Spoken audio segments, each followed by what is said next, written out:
Mi mbrëma, dëgjuestar shumis dëgjohemi, ja pra erdh Bajrami, edhe erdhe kjo ditë një ditë shumë e madhe, sidomos kur është Kurban Bajrami, sepse ka edhe një veçanti të vetën, edhe gjitha të mirat, pra për gjitha ata sot që janë qunë mëngjes për orës 2 e deri tash, pra ju urojmë me fat Kurban Bajrami që të kaloni sa më mirë, shëndet dhe gjitha të mirat në jetë. Po të njëjtën kohë edhe me musafirët në studio pra që do të kemi bisedë se ka dikush edhe nuk din se çka është Kurban Bajrami, e din që është Bajrami, për çka është, atëherë e kemi njerëz me kompetencë më të madhe që mund njëri me pas për shkak që më na tregu se çka është ajo, pse festohet e gjitha ato. Në njëjtën kohë kemi edhe një administrator që ka eksperiencë shumë vjeçare për misë 20 vjeta, më shumë 2 dekada e tepër në punën pra që punon edhe e bën një punë me të vërtetë të fantazi që mundet shumë njerëz edhe me marrë mund me thonë mësim kështu se si punohet dhe si menaxhohet për shembull një qendër ose një organizatë e madhe me shumë anëtar.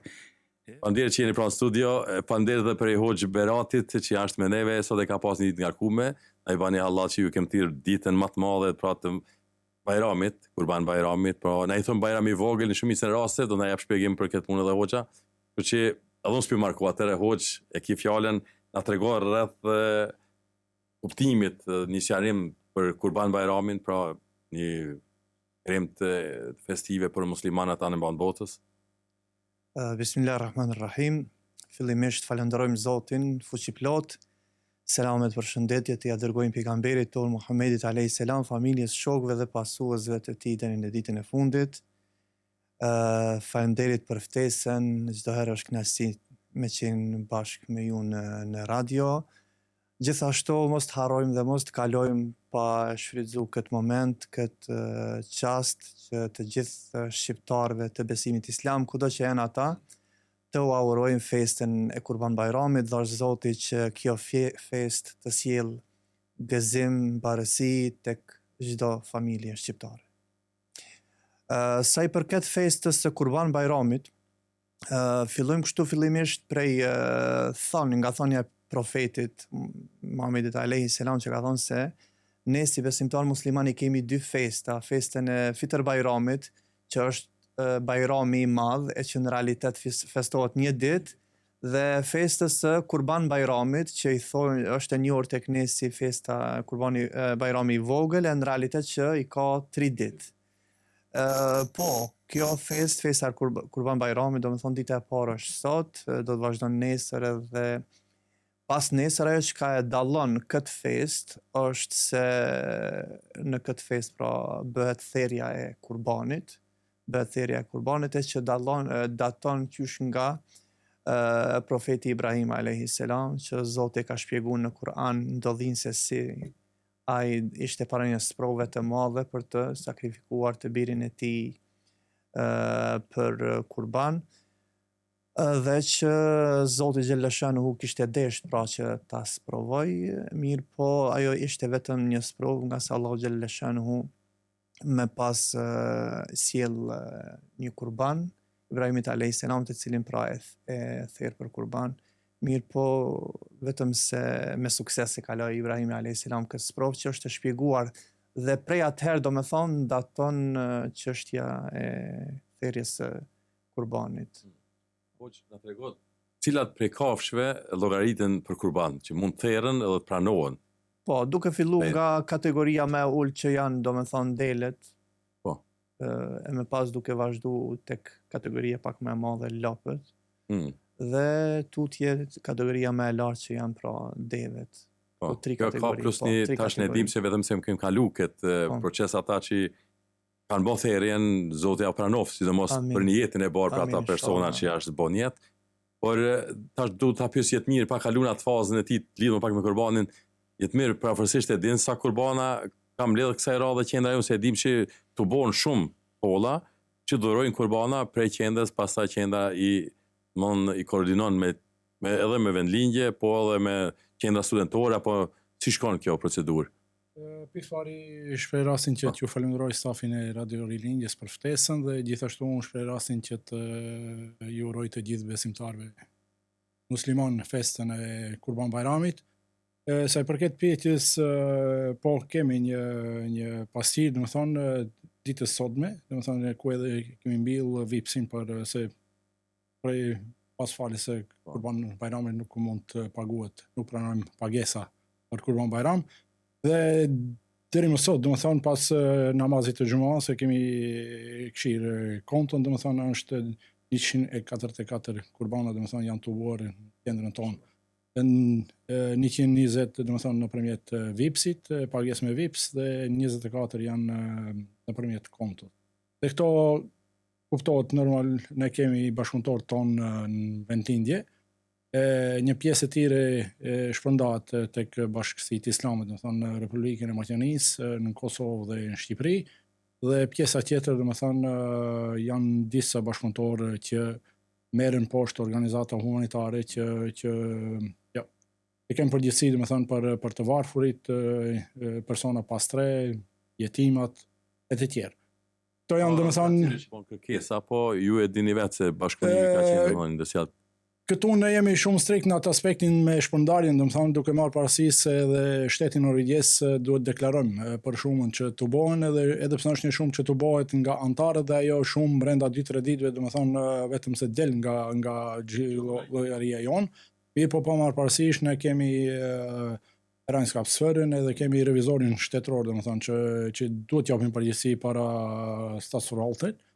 Dhe ne jemi strikt në këtë aspekt dhe kërkojmë llogari nga proqatët humanitare në vendlindje, po ashtu edhe nga Bashkësitë Islame, ku ato janë të obliguar në dërgojnë një raport mbas pranimit të tollave dhe ku janë dërguar, domethënë kurbanat. Se ne jemi vetëm krim një amanet, domethënë se marrim një obligim prej përgjegjësie e madhe, domethënë nga antarët e qendrës tonë, dhe këtë amanet duhet ta dërgojmë në vendin e duhur dhe normal se mbajmë edhe përgjegjësi se që mos ketë kjo shpërdorim ashtu.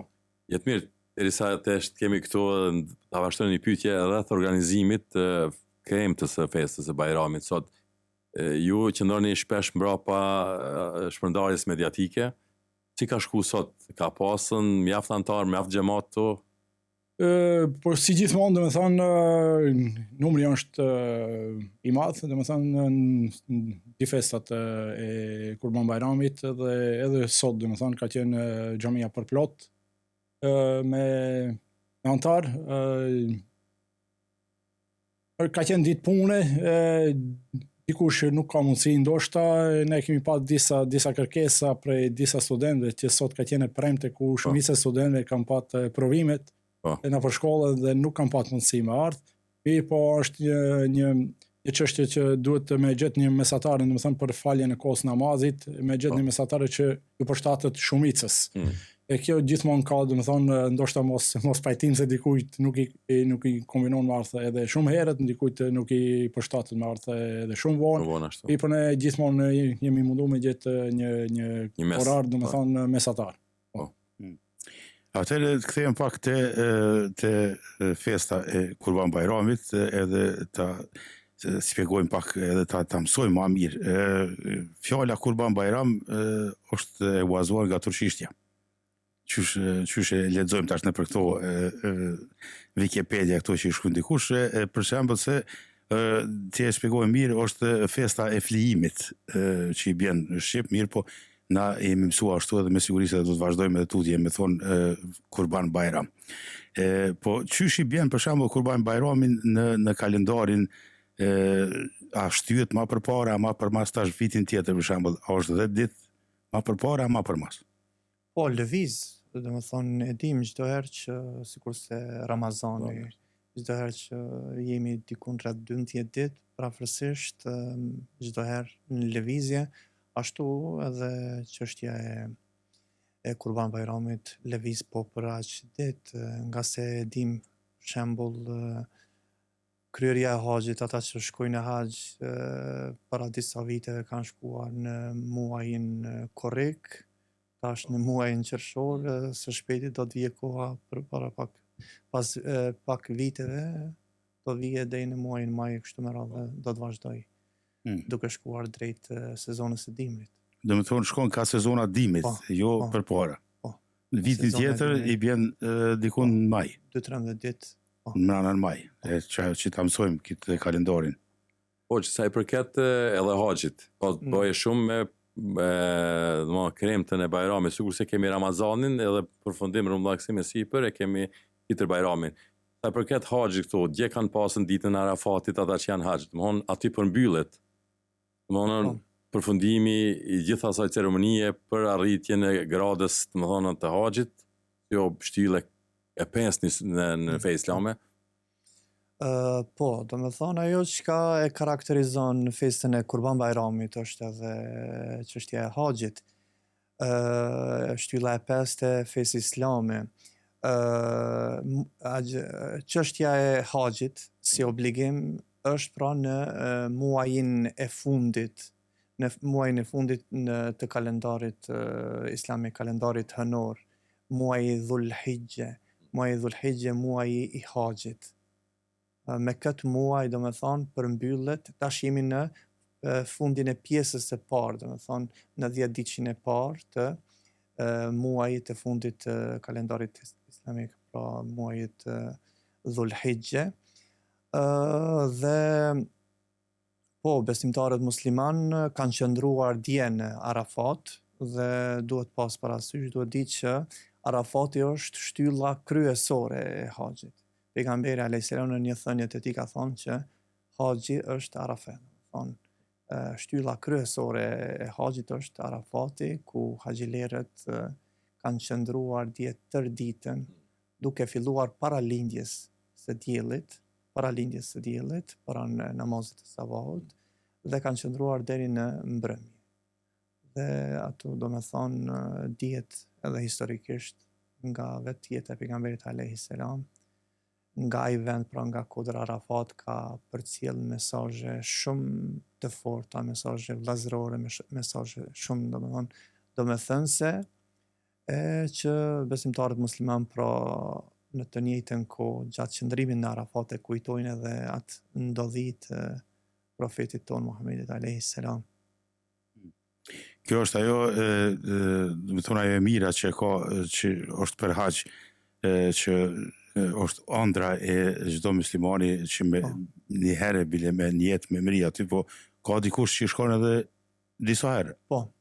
Në herën e parë e kanë obligim, pra e kanë farz, e kanë obligim, herën tjetër shkojnë, do me thonë, për arsye që kanë pas përshtypje të papërshkruara nga hera e parë dhe kanë qef prapë me shku me përjetuat ndjen, me qëndru në ato vendet shejta, mirë po obligimi si obligim është kryer në herën e parë. Ka prej atyre që shkojnë edhe bedel, si zavendësim për të tjerët, për ndonjë familjar, për babën, nanën, për prindrit. Neve kënë dëgju shumë njësë në raste tash, bisedova edhe me jetë mirë pas se të fillojmë këtu programin, puna e zavendësimit, do të thonë të zavendësohet një person, mund të dërgosh bedel edhe pse e ke mundësi të vetë shkosh, por koha nuk premton se ke shumë punë me i bën këtë ndonjë. Kjo çështje i ka disa rregulla, për me shku bedel për dikon duhet mas pari ti vetë me kry këtë obligim punën e haxhit, dhe personin e fjalë i cili do me thonë ose ka ndruar jetë, ose është i sëmur në gjendje të rënd edhe i friksohet shkuarjes në haxh, se nuk do të arrijë me i kry obligimet e haxhit ashtu siç duhet, dhe për këtë arsye mund ta dërgoj dikon tjetër. Mund dërgohen me personat e panjohur, vetëm se din mund të jenë edhe disa persona, për shembull, është parashtruar pyetja shpesh, kemi studentë ne. Edhe ne e dim se vetë Zoti don shumë studentët, si të varfrin studenti nuk e dallon as pak. Edhe këtu a mund për shembull të bëhet një lloj lajmërimi të ardhmen, për ata që sepse një studenta nuk kërkon shumë, ndoshta nga ata shumat se e dim se shumat janë marramendse për ta kryer haxhin, për ata duhet ta kenë pasurinë e pastër çdo secili shkon atje. Edhe nga ana tjetër a mund dërgohet një student që studion për shembull në shtetet e Arabi Saudita apo shtete tjera islame atje për ta bërë haxhin në zavendësim. Po kjo çështje nuk është e lejuar në realitet, se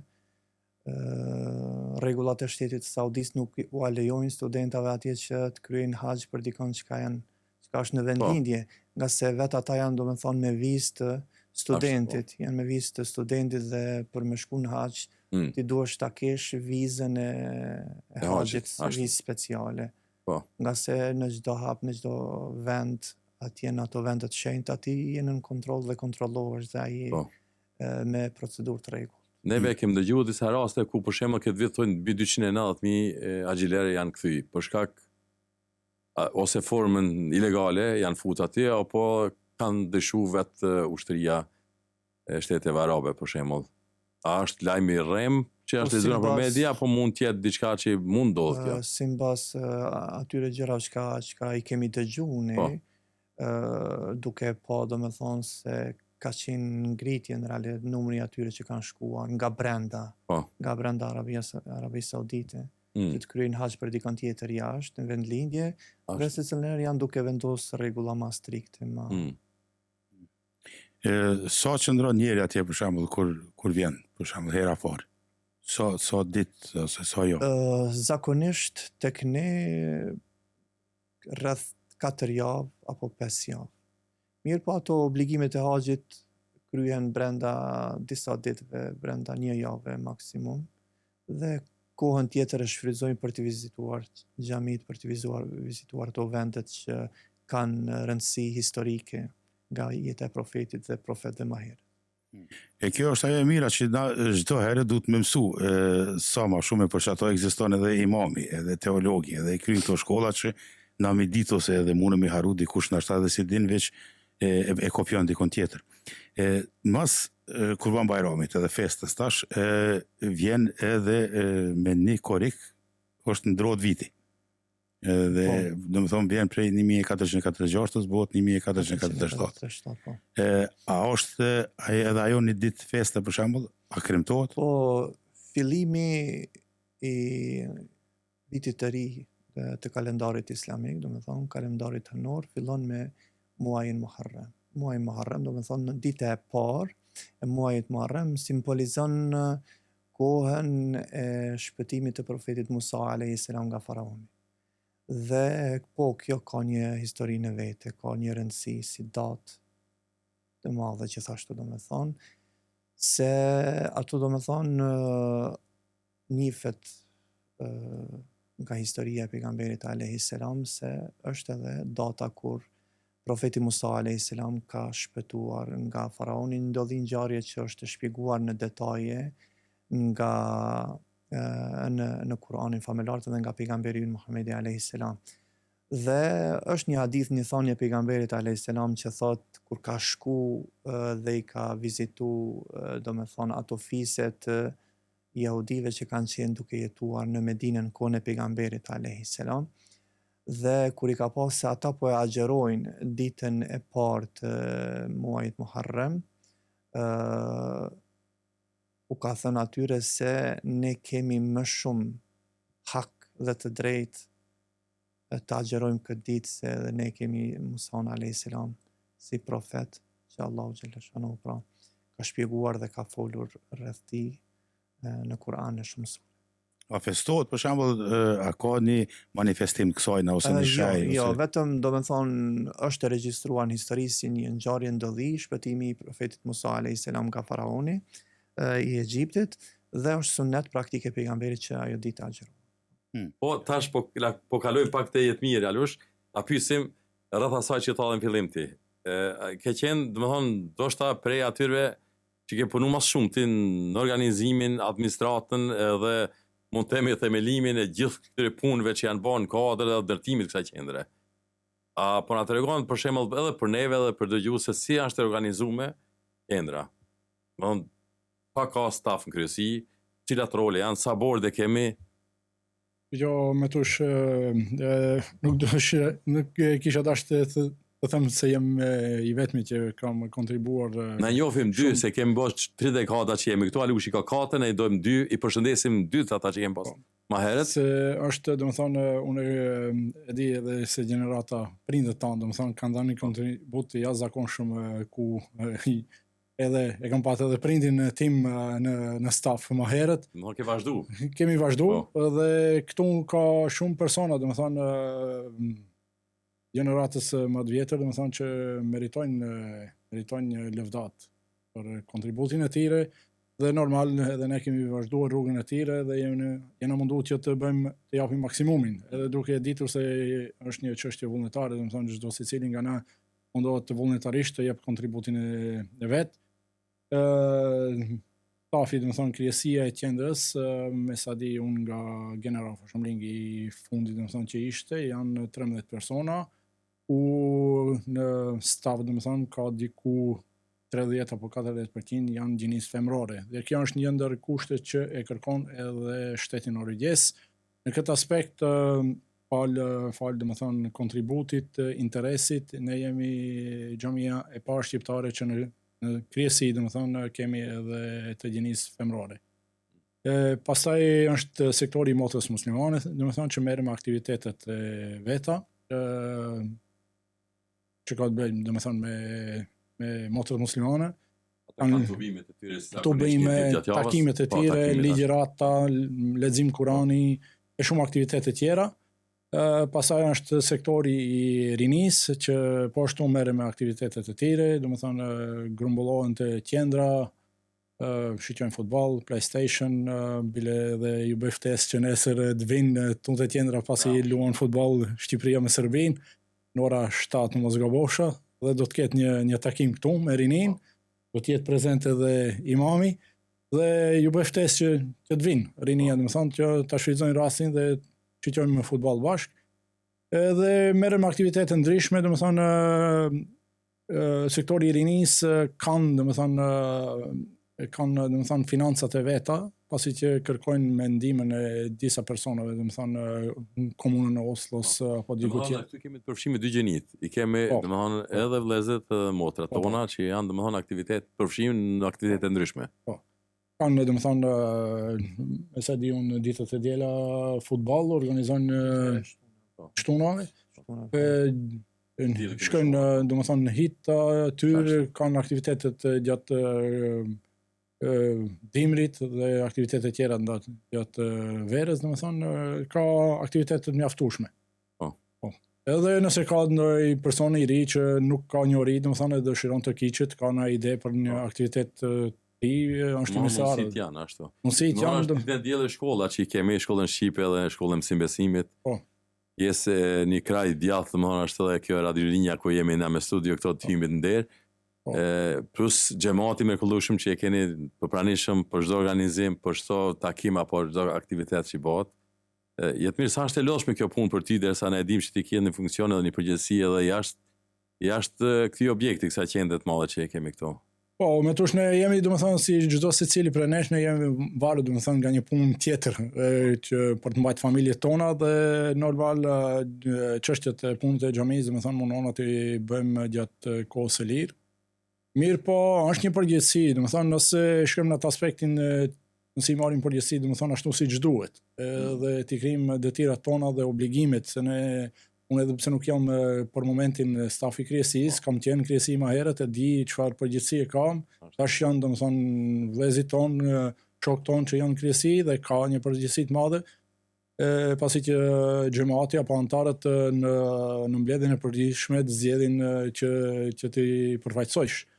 Edhe merr përgjegjësi domethënë ti përfaqësojsh antarët ndaj çdo institucioni shtetëror, bashkësive tjera islame që kemi bashkëpunime me, qofshin shqiptar apo tjera. Kështu se që ka nevojë gjithmonë të jesh aktiv. Në atë aspektin detyrat e mia, domethënë që i kam administrative, është gjithmonë se pothuajse çdo ditë kemi antarësime të reja, kemi çantarsime. Sa kemi antarë në qendër për shkak se kjo duhet domethënë përditësohet çdo ditë gati. Por shiko, është numri deri më tash, domethënë bashkë sot e kam kontrolluar, është 5974 antarë, domethënë i kemi deri më tash. Mirë po, se çdo javë ka antar të ri. Duke marrë parasysh, domethënë se jemi gjenerata e tretë dhe kemi fëmijë që lindin këtu edhe shtohen, domethënë numri i antarëve. Kemi martesa, domethënë që sjellin vajza për shembull apo djem prej vendlindje, edhe ato normal se bën antar të qendrës jon. Numri rritet, po kemi edhe çantarsime normal, domethënë ka dikush që nuk i konvenon për shkak se është shpërngul nga Oslo në qytet tjetër, apo edhe në Oslo domethënë ka edhe xhami tjetër shqiptare, i vjen më afër xhamia tjetër. Ajo është sipas dëshirës së antarëve, domethënë ne nuk kemi drejt domethënë që të pengojmë antarin me ndaj të tonë për më u largu prej qendrës tonë. Mirë, çka është me rëndësi din për shembull antar të kësaj qendre? Rreth për shembull se ne mund të bëjmë antar dhe mos të interesojmë më kurr. Edhe nesër pas 2-3 muajve apo 2 vite harrojmë këtë se ku jemi antar, duke di se duhet patjetër të jemi antar në qendrën, derisa i përkasim një fe për shembull. Shikjo, me tush, jemi musliman. Është pak problematike, domethënë në Norvegji se sidomos tek rinia, që nuk kanë informata të mjaftueshme, edhe nuk kanë dieni për këtë çështje. Në atë aspekt që një person, domethënë, që i takon besimit islam, nuk antarësohet në një qendër islame, qoftë te na apo në një qendër tjetër, qoftë ajo shqiptare apo ndonjë pakistaneze apo pa marrë parasysh, në atë moment domethënë ndihmat, pasi që ne mbështetna domethënë nga ndihma shtetërore e Ministrisë e Kulturës, është domethënë shkon nëpërmjet Statsforvaltrit, po shpërndan ndihmat për kokantari. Në atë moment që një person që i takon besimit islam nuk regjistrohet në institucion fetar musliman, domethënë ndihmat automatikisht i shkojnë kishës norvegjeze. Është mirë domethënë që çdo besimtar që ndjen vetëm musliman që të regjistrohet me një qendër islame, domethënë qoftë shqiptar apo një tjetër, mendoj se është më mirë të regjistrohet në qendra shqiptare, pasi që jemi të mjaftueshëm, edhe në Oslo edhe në qytete tjera, që në atë aspekt domethënë na ndihmon neve si qendër ekonomikisht për të patur mundësi, domethënë për të arritur ato aktivitet, ato synime që i ka qendra, domethënë për të ardhmen. Kështu është funksionon, domethënë. Normal se një problem tjetër është pak antar që janë të regjistruar në institucione fetare, këtë kemi pak problematike, sidomos tek qendrat shqiptare, por më e keq është se shteti, domethënë Statsforvaltri nuk na lejon një bashkëpunim, domethënë vllazëror, siç e kemi ne tradit. E kemi bërë këtë në 2017 me Xhaminë e Rienit një herë, mirë po na kanë tërheq vërejtjen. Dhe atë është të tërheqim atë bashkëpunim prap, dhe nuk mundet, vetëm një mënyrë legjitime domethënë është kur vin lista prej Statsforvaltrit që ju dërgojmë informacion antarëve, si na po ashtu edhe qendra tjera domethënë, se ne nuk i dim ku janë ato të regjistruar. Mirë po është ne i kemi dërguar, çdo vit i dërgojmë antarëve tonë, shumë pak kthejmë përgjigje, për fat keq, ka një numër, mund të them diku te 80% që nuk kthejmë përgjigje, dhe ai numër domethënë është diku te 600 antarë domethënë që janë të regjistruar në institucionin fetar. Në këtë moment domethënë këta antarë e dëmtojnë të di qendrat, jo vetëm njërën, pasi që asnjëra nga qendrat nuk merren ndihma financiare nga shteti. Edhe prandaj u bë apel edhe për këtu që çdo antar që e din se është i regjistruar në institucionin fetar që ta merr një hap dhe të merr vendos se ku dëshiron të mbetet antar, ajo është domethënë dëshirë e çdo kujt, ne respektojmë atë, mirë po është më miri që ta pastrojmë këtë listë sa më shpejt që të jetë mundur. Mirë po këtë duhet domethënë edhe një iniciativë edhe nga qendra tjera shqiptare, jo vetëm nga na. Po.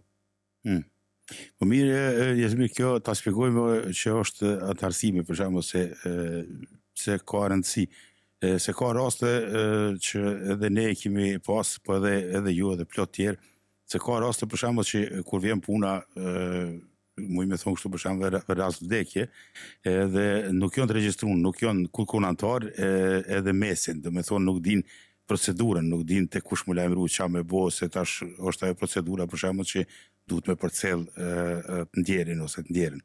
E kjo është ajo që duhet ta dim për shembull se antarësimi ka shumë sene që i përmbledh aty, përveç aktiviteteve që janë të përditshme, po ka edhe sene që domosdoshme për fund.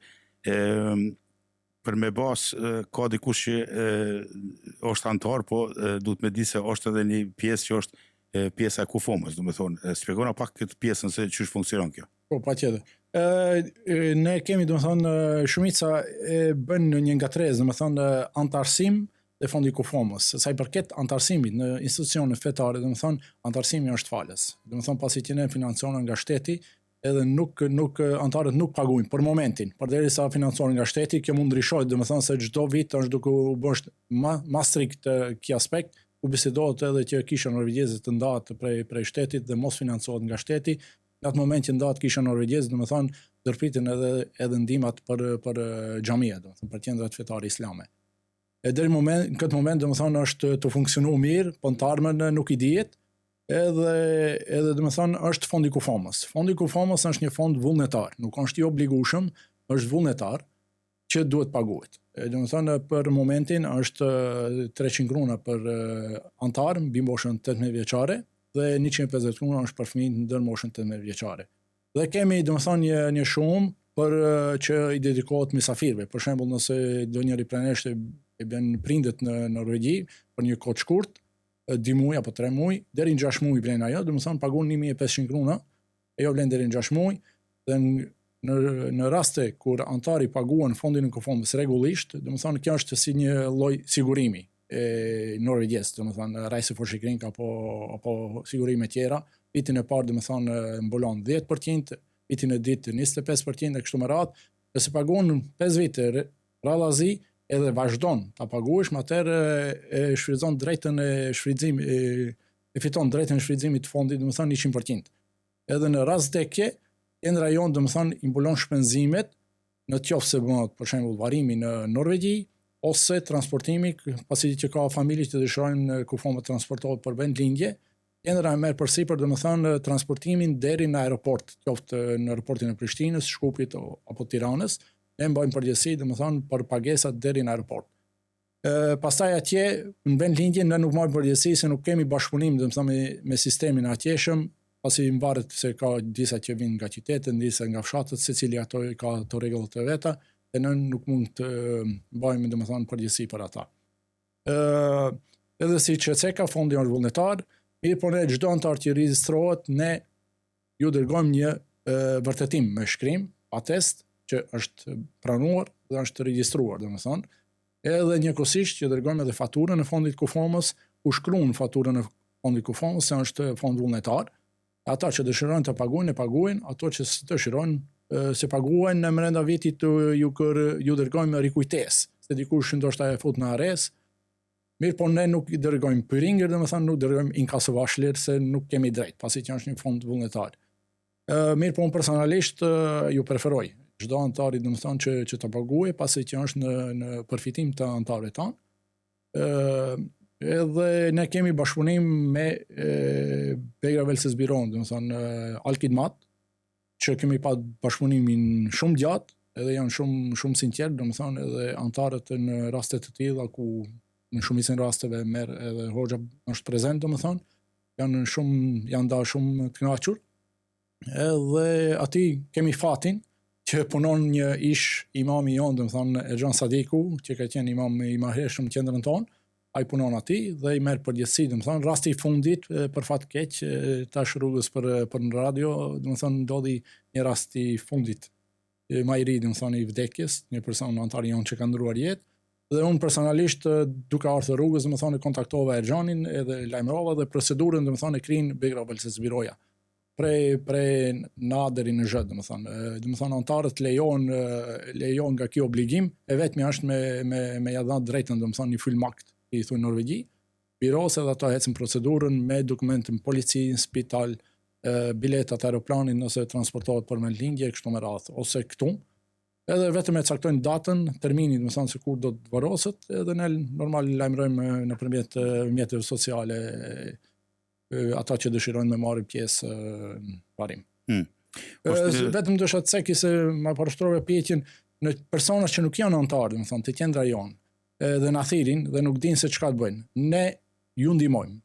Pa marrë parasysh, ne i kontaktojmë domethënë biron edhe i udhëzojmë domethënë edhe hesën procedura. Mirë, po është dallimi se fatura i shkon familjarit, domethënë për përgatitjen e kufamës për varimin. Kjo është dallimi, domethënë. Ne nuk bëjmë dallim, është antar apo nuk është antar, në mundohet që t'ju ndihmojmë në atë aspektin sa kemi mundësi, domethënë. Po. Është që do shta me cek që e lidhe mirë se faktura nuk është e vogël, domethënë është një shumë kogja e madhe në ato momente. Tash kur janë këto raste, për shembull edhe vjen plus ajo, në këto momente është bukur vështirë. Se e kalon dikun afër 50 mijë, kështu të komplet. Sa i përket Norvegji, domethënë është diku prej 22-23.000, domethënë mund të bëhen deri në 30.000 kruna. Sa i përket transportit për në lindje, fatkeqësisht domethënë pas rastit të pandemisë Covidit, domethënë çmimet janë rritur shumë, sidomos biletat e aeroplanit, dhe shumë ata arrin diku deri në 60-70.000 kruna, varet pesha, domethënë se sa peshon personi e gjëra tjera. Për shembull Shqipëria kërkon që të bëhet me izolim special, domethënë kufoma, për shkak infektimeve.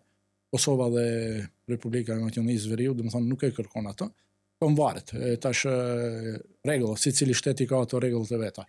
Po është një lehtësim, domethënë jemi me fat që kemi ambasadën e Kosovës në Oslo, kemi ambasadën e Republikës së Maqedonisë së Veriut në Oslo, edhe me sa di unë edhe Shqipërisë kanë kontakte konsulat këtu, nëse nuk gaboj.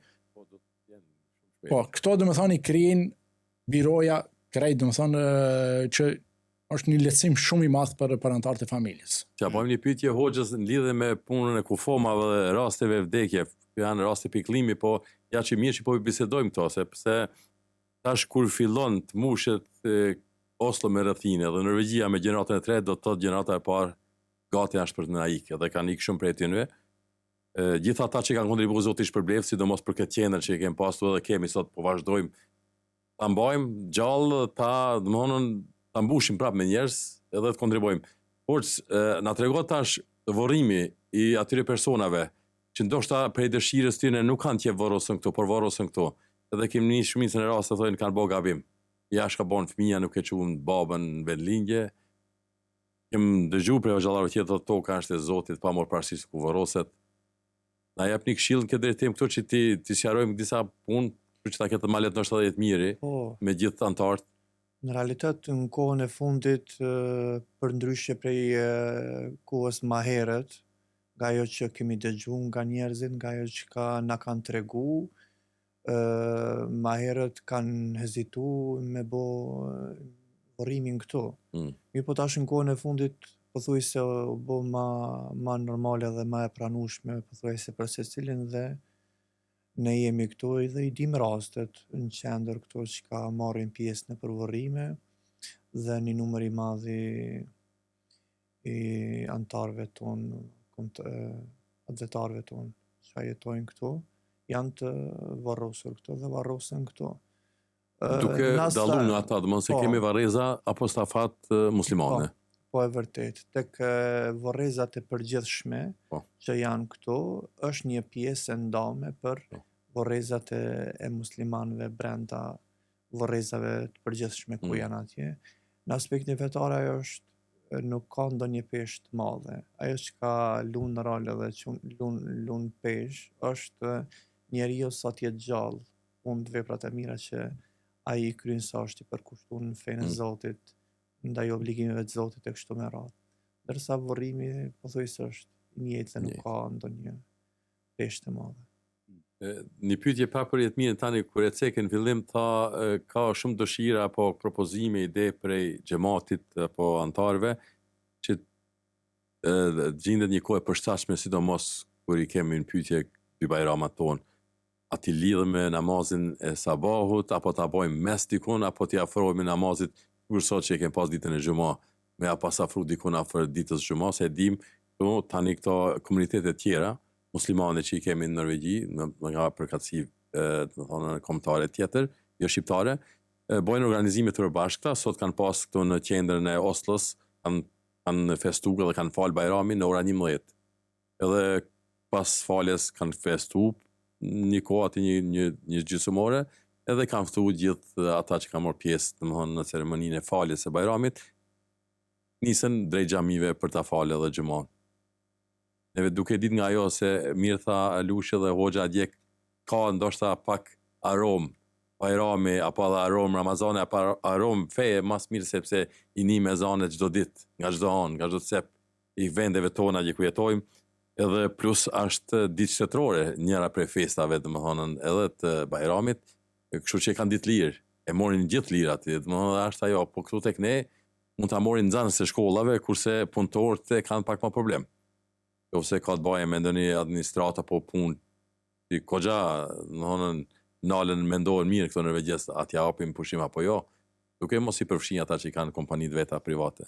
Kjo me të shiktu është pak ma problematike, si që ceki edhe hoxha dhe me thonë, është se këtu ka bëj me kohën, orarët e palive të namazit. Për shembull, për momentin e namazit sabat është shumë herët. E tash me obligu në shembull sot për Bajram, me ardhë me falë edhe namazin e Bajramit, diku është dashtë ka ora 3:30 me falë Bajramin. Ora 3:30 pikës pari trafiku kolektiv, dhe me thonë, nuk funksionon, nuk është në funksionat që herët, edhe pastaj ke persona që punojnë, dikush punon natën, e dikush i herët mëngjes, e dikush mbas dite. Kjo është pak problematike me gjetë një orar për shtatën për gjithë. Kjo në mundu çdo vit, mirë po për gjetë një orar, se nëse e bëjnë për shembull shumë vonë, do ankon ata që punojnë ditën, domethënë. Mirë po kanë mundësi me ardhë herët mëngjes. E ta bësh herët mëngjes do ankon ata që janë domethënë në punë mëngjes apo punojnë natën mbrëmje. Domethënë është një problem që gjinjë zgjidhje 100% është problematike. Sidomos në Norvegji, duke marrë parasysh orarin domethënë e kohëve të namazit. Si që ka shumë hapësirë sidomos gjatë kohës verës. Të kështë qenë gjatë dimnit, ndoshta do kishë mundësi pak me i ofru edhe me gjitë një zgjidhje më të mirë, mundshme. Dhe një pyetje tjetër e të mirë. A keni menduar ndonjëherë me bashkëpunu me xhami tjera shqiptare këtu, ta bani organizimin e përbashkët, sidomos për festat e Bajramit? Në një sallë sportive që mund t'i kap, jetë kapacitet për 3-4 mijë persona. Unë personalisht nuk kam qenë i kequr, me po e di se pat një iniciativë, dhe me thënë që të formohet një shoqëri e përbashkët islame shqiptare në Norvegji, pat disa takime, disa konsultime, diku 2-3 muaj, mos gabosha, mirë po për fat keq. Për fat keq e thëmë, edhe mund të thëmë shtonë se personalisht jam i dëshpëruar. I bashkëpunimin në mes qendrave islame shqiptare në Norvegji nuk është në nivelin e duhur. Arsijet nuk i di, dhe më thënë ka arsijet ndryshme, mirë po nuk jemi të knaqur. Dhe më thënë personalisht nga qendra jonë, dhe më thënë nuk jemi aq knaqur, dhe më thënë se duhet, se e kanë dhe më thënë pakistanezët, somalezët, se mos e kemi dhe ne, se jemi një numër kogja i madh. Dhe më thënë duhet ta kemi ata, mirë po duhet pak iniciativë nga gjithë qendrat, jo pritet vetëm nga një qendër, dhe arrije, dhe më thonë, edhe aktivitetet tjera më të mëdha. Ne kemi bisedu me ishkëmbi, dhe më thonë, imamët, sidomos gjatë muajit Ramazan. Imami jonë shkon në një xhami tjetër, të falë në taravi, apo një namaz xumas, e imami ati në marton. Ka ndodhur disa raste, por nuk është ati ku duhet. Dhe kjo është për të ardhur keq, dhe më thonë, duhet një bashkëpunim më i mirë. Por inshallah në të ardhmen, domethënë vinë njerëz të rinj, krijesi me ideja të reja, edhe shpresat nuk bën ti humbim as. Jo, asnjëherë s'bën ti humbim, po ndoshta arrihet edhe një domethënë një bashkësi fetare, domethënë shqiptare që i përmbledh domethënë si një bashkësi fetare në vendlinje që. Ashtu. Jetë mirë, sa përket bashkëpunimit, qendra jonë ka bashkëpunime, po them qendra jonë se jemi me radio këto, domethënë qendra islamike kulturore shqiptare në Norvegji ka bashkëpunim me organizata tjera që ka të bëjnë me karakter fetar, plus me shtetë, institucione shtetërore? Po, ne kemi, domethënë, me qendrat xhamia tjera shqiptare, ne kemi bashkëpunim, nuk është që nuk kemi bashkëpunim. Edhe jo shqiptare, po, se ne jemi, domethënë, edhe pjesë e MDN-it, Muslims Dialog Network, jemi një ndër rjeti, domethënë, një ndër qendra, domethënë, që më të mëdha. Sa qendra përfshin fetare ky rjet? Nuk e di numrin e saktë, mirë, po ne jemi një ndër ata 5, domethënë që jemi më të mëdhtë. Edhe mes e di, unë kemi drejt vote, domethënë 2 ditë vota, domethënë kur ndodhin zgjedhjet. Edhe pastaj nëpërmjet MDN-it, domethënë shkon, kemi kontakte me shkoletatën, domethënë Ministrinë e Arsimit, me Ministrinë e Kulturës, institucione tjera, komunën e Oslos, kemi bashkëpunim jashtëzakonisht të mirë me policinë, domethënë për çdo rast që mund ndodh, jemi në kontakt, edhe kemi numër direkt, domethënë policisë, nëse ndodhin në rast, na mbështesin domethënë në aspektin e sigurisë, edhe me të vërtet jemi shumë të kënaqur dhe jemi falënderues domethënë ndaj këtyre institucioneve. dhe nuk duhet t'i harrojmë edhe ata, dhe pse janë norvegjes. Kemi bashkëpunim me institucionet fetare, domethënë vendlinje, siç e ceka edhe në fillim, me bashkësitë islame, me shoqatat humanitare, ku edhe shpesh e riftojmë edhe si misafir, domethënë në qendrën tonë, sidomos gjatë muajit Ramazan. Sa i përket tash organizimeve dhe domethënë antarësimeve që ka qendra, Hoxhën Berat e shohin shpesh në takime të ndryshme, në seminare të ndryshme. Koordinohen bashkë me juve këto kuadër qendrës apo Hoxha ftohet për shembull si imam? Tash i dalluar këtu në Norvegji, një gjuhën angleze domethënë në formë profesionale, sepse ka ligjëruar edhe nga Malezia kur vjen, se sot po e pyesim kemi pyet më herë, atë e dim. Shumica e rasteve besoj se është në konsultim domethënë me kryesin. Çdo gjë shkon në bashkëpunim me kryesin, edhe pastaj ndahen domethënë përgjegjësitë. Aty ku i takon Hoxhës si teolog domethënë normal se ma e drejta është që ai të merr pjesë sa unë të marr pjesë. Kur është çështje domethënë administrative apo ka debate domethënë për çështjen e shkollimit me Ministrinë e Arsimit, normal se shkojnë domethënë marrin pjesë antarët e kryesisht që janë kompetent për atë punë, e njohin gjuhën norvegjeze më mirë, njohin ligjit, edhe çka më kërku. Se duhet me ditë edhe çka më kërku, se ne dim domethënë se shkolla norvegjeze është lënda e KRL-it, domethënë e kristendomit, mirë po aty përfshin edhe pjesë të fesë islame. Edhe ne jemi në konsultim pasi që Ministria e Arsimit na kontakton dhe na thirrë domethënë edhe në Stortingun, në parlament, domethënë kemi marrë pjesë shpeshherë.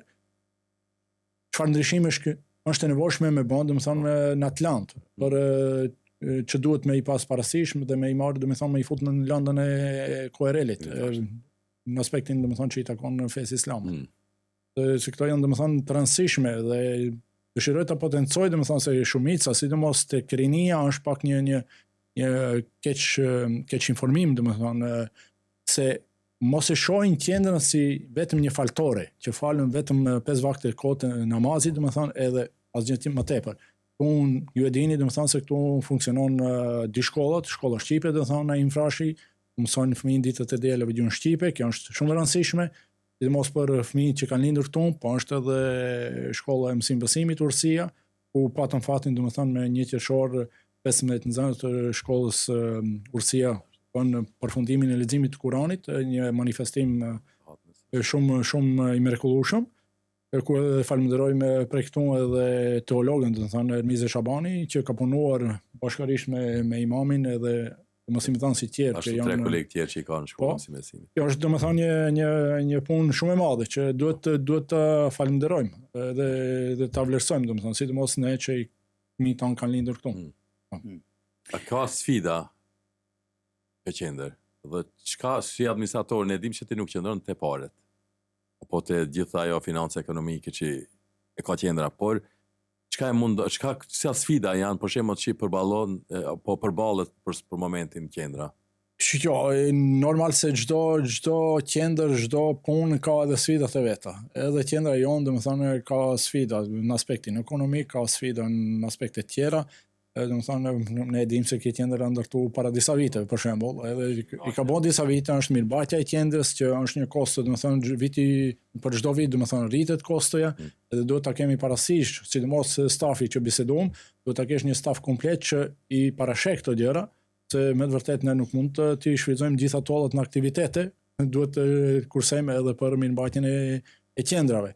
Domethënë, pastaj është një sfidë tjetër që nga shteti, domethënë, vetëm se kontrollet janë shumë më trepta se ka kanë qenë siç e ka edhe më herët, kur ka qenë prindit tonë në kryesi, kanë punuar me letër dhe laps, e tash shkon në mënyrë digjitale, kontrollet janë shumë më trepta, ka kërkesa ku e ceka nga shteti që në kryesi ketë pjesëmarrës gjinisë femërore, edhe jo se rastësisht ne kemi bërë atë. Domethënë edhe kërkojnë tash shumë kërkesat janë shumë më trepta, domethënë nga institucionet shtetërore, edhe duhet të kesh kontroll. Domethënë sidomos në aspektin ekonomik kërkojnë edhe një kvitering të vogël nëse ke bler një fletor apo një laptop apo një mikrofon për shembull, duhet ta dokumentojsh. Edhe këto normal se duhet t'i kesh kontroll të gjitha. Është edhe një pyetje kam edhe po ta la pastaj Jetmirin edhe Hoxhën sidomos në disa pyetje tjera. Çfarë përmirësimesh janë planifikuar në të ardhmen për hapësirat dhe shërbimet teknologjike, edhe pse dim se është një objekt shumë bashkëkohor, se ke shkollat, kemi klasat me tabela mençura, kemi shumë kushte të mira të volitshme për punë, edhe me mësues të dy shkollave, po në atë aspektin për shembull faltorën këtu, a keni ndërmend ta ndryshoni pak edhe përsërin kapës të xhamatit, hoxhës, dhe gjithë atyre që vizitojnë këtë qendër? Shiko, me tush, unë pikës pari një dësha të seki, dhe më thonë se ne të gjithë e dim, sidomos antartë e qendrës tonë e dim, dhe më thonë se xhamia posedon një borç, dhe më thonë prej 2015-ës, falë Zotit dhe falë kontributit, dhe më thonë edhe më thonë krijesit që kanë qenë ma heret, dhe që janë kanë bën një punë të jashtëzakonisht mirë, dhe më thonë edhe kanë ekonominë e qendrës në kontroll. Ne kemi arritur, domethënë deri sot paguajmë, domethënë diku te 24 milion, 35 milion ka qenë borxhi total 2015-ën. Deri sot është paguajtur diku, domethënë parafrasisht 24 milion, dhe në mbledhjen e fundit që ishte domethënë me 10 maj, mbledhje përgjithshme mbas përgjegjësit domethënë të ekonomisë që është kujtimi i lezi dhe revizori që ka bën, domethënë ne na mbetet diku te 11 milionë 700.000 krona. Këtu në kryesia ka marrë një vizion që kemi publikuar në rrjetet sociale, në Facebook dhe në faqen e Qikshit, që një xhami e pastër pa kredi deri në vitin 2028. Këtu në përgjegjës kryesor është Ben Xhelili, domethënë aty edhe është dhënë përgjegjësia, dhe ne mundona që i bëjmë diku te 300 antar që minimum paguajnë mujet 150 krona. Domethënë 300 antar kanë 150 krona në mujet, më thonë ne kemi para pa se deri në fund vitit 2028 xhamia shlihet borxhi. Këtë e bëjmë me qëllim duke thënë siç e ceka se vetëm është duke u bërë më strikt nga ana e shtetit me ndihmën e institucioneve fetare. Edhe ne jemi një hap përpara që të përgatitemi që nëse nesër për shembull ose në vitin e ardhshëm na ndalën shteti ndihmat, ne duhet të kemi dika pa me urok. Edhe që mos kemi domethënë shumë borxh. Pa marrë parasysh, nëse arrim, ne kemi arrit një numër, po dëshira është që minimum të kemi 300 antar, edhe 150 krona në muaj, domethënë nuk i bën edhe një kafe ta pish me një shok. Mendoj se çdo kush që ka një punë normale, mendoj se ka mundësi ta bëjë atë pagesë, edhe ne bëjmë një lutje për këtu. Gjithë atyre që ka mundësi, që nuk kanë një uri, të kontaktojnë me qendrën, dërgojnë email ose thirrin telefon ose kontaktojnë direkt Ben Xhelilin. Mund të kontaktohet numrin e mobilit 91 66 83 85. Mirë po, nëse nuk arrim atë qëllim, atë vizion që e kemi, xhamia parashihet, domethënë ne tash mund qershor, fund të muajit qershor, korrik, nëse çdo gjë është në rregull, pranohet nga Statsforvaltri, dhe ne do të raportojmë domethënë, e lëshohen tollat. Edhe me ato tolla domethënë nëse i pranojmë brenda afatit, kryesia gjithmonë paguan 1 deri në 2 milion krona, domethënë ekstra përveç që kemi faturave ndaj bankës që paguajmë lonit. Edhe ne e kemi parë se deri në 2030 maksimum, nëse nuk ka ndihmë domethënë nga antarët për vizionin që kemi para pa, deri në fund 2030-s ne parashojmë që ta përfundojmë, edhe pse kredinë kemi për 25 vite, domethënë ne kemi kohë, mirë po ne duhet ta pastrojmë domethënë sa më shpejt që është e mundur, kjo është në mirën e qendrës. Po është ne jemi falënderues domethënë ndaj Radio Rilindjes, për dhe kemi bashkëpunimin siç e dini edhe vetë jashtëzakonisht mirë, dhe jemi falënderues domethënë personalisht, po ashtu edhe nga anda e krijesisë. Po e cekë se harrova të përgjigjem në pyetjen në lidhje me teknologjinë. Unë jam person vetë që e kam studiuar IT dhe jam në atë aspektin. Po, ata më interesojnë dhe domethënë i kam disa kërkesa ndaj krijesisë që dua kvalitet.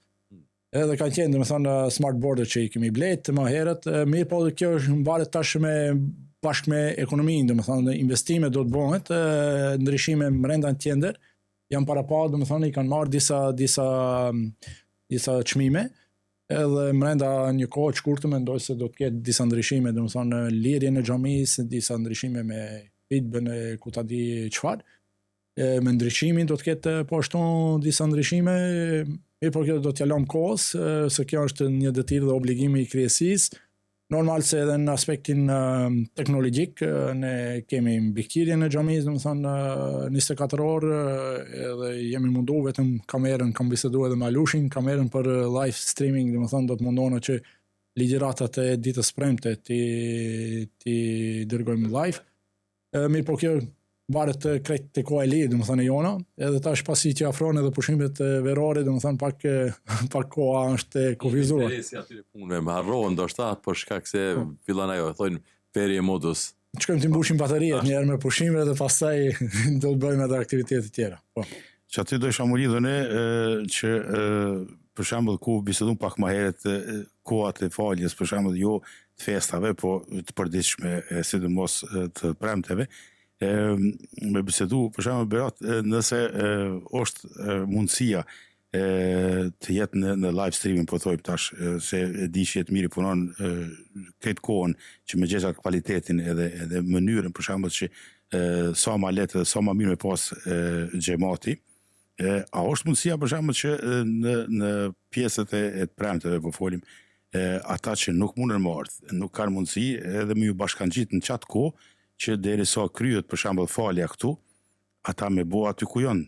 A është në punë, a është në shtëpi, a është pa më parasysh? Jo, duhet me ardhë në qendër, është ajo, domethënë dihet nga mësimet fetare, bazike që namazi gjumos për me qenë i kompletum duhet me ardhë në qendër, duhet me ardhë në xhami, duhet me ardhë aty ku është imami, ku janë xhamati, ku Ju sa i përket organizimeve tjera, tash kena mbyll gjitha. E përmend edhe Jetmiri para kësaj jave u përmbyll domethënën festa e bërjes hatme të Kuranit familjar. Java më herët ishte përfundimi i vitit shkollor për shkollat ku shpërndan dhurata mirënjohje, mund të them edhe diçka tjetër ashtu që e përmbyllëm si është mas miri. Ne kemi bisedu shumë herë se njëri prej dëgjuesve edhe ata që i kemi në grup, atyre kontribojnë kogja shumë këto. Pyesin thotë do të ketë grill. Jetmir, po na përgjigjesh e lajm kryesisë këtë pyetje. Se nuk e dim saktë moti klimatike. Piknik. Po, e kuptova. Për momentin kjo është biseduar mirë, po për këtë vit nuk do të ketë. Vitin e kaluam organizuam mirë, po në kohën ishte dështuar për shkak kohës. Për këtë vit me sa i shohim edhe koha nuk është ashtu siç duhet. E kemi biseduar mirë, por nuk do të ketë, me sa di unë. Nëse do të ketë, ne gjithmonë do t'i lajmërojmë anëtarët nëpërmjet rrjeteve sociale dhe faqes tonë. Me sa di unë për këtë vit nuk do të ketë një organizim. Pasi që edhe ditë, domethënë shkollat mbillen, edhe shumica e anëtarëve domethënë që janë me fëmijë, udhtojnë për unë falenderona shumë që ishit sonte këtu, edhe biseduam, mësuma shumë çdo herë, edhe me siguri se deri herën tjetër më merr mendja që gjithmonë i kemi në dispozicion sidomos imamin, po edhe Jetmirin si administrator pra që të na informon sa më shumë për vetë qendrën. Ajo që është me rëndësi, se valët e radiolinjës do të dëgjohen deri në veriun e Norvegjisë edhe po në jugun e Norvegjisë, sepse kjo qendër ka antar nga veriu deri në jug, edhe kjo mund të themi një vizitë online ishte sonte me Jetmirin, përfaqësues administratori kryesor i kësaj qendre, po ashtu edhe imamin e qendrës dhe ligjëruesin në shkollën e mësimbesimit. Faleminderit shumë, tash koha e acis, ju kërkojmë edhe ndjes për kohën që ndoshta e kem zgjatur, po ishte mendoj që shumë domosdoshme, bisedojmë rreth edhe historikut festës së Kurban Bayramit, po ashtu edhe ta qendre për 3-4 dekada gati që ekziston këtë Norvegji ku jetojmë ne. Çdo herë kënaqësi me qenë radio, faleminderit shumë. Faleminderit juve.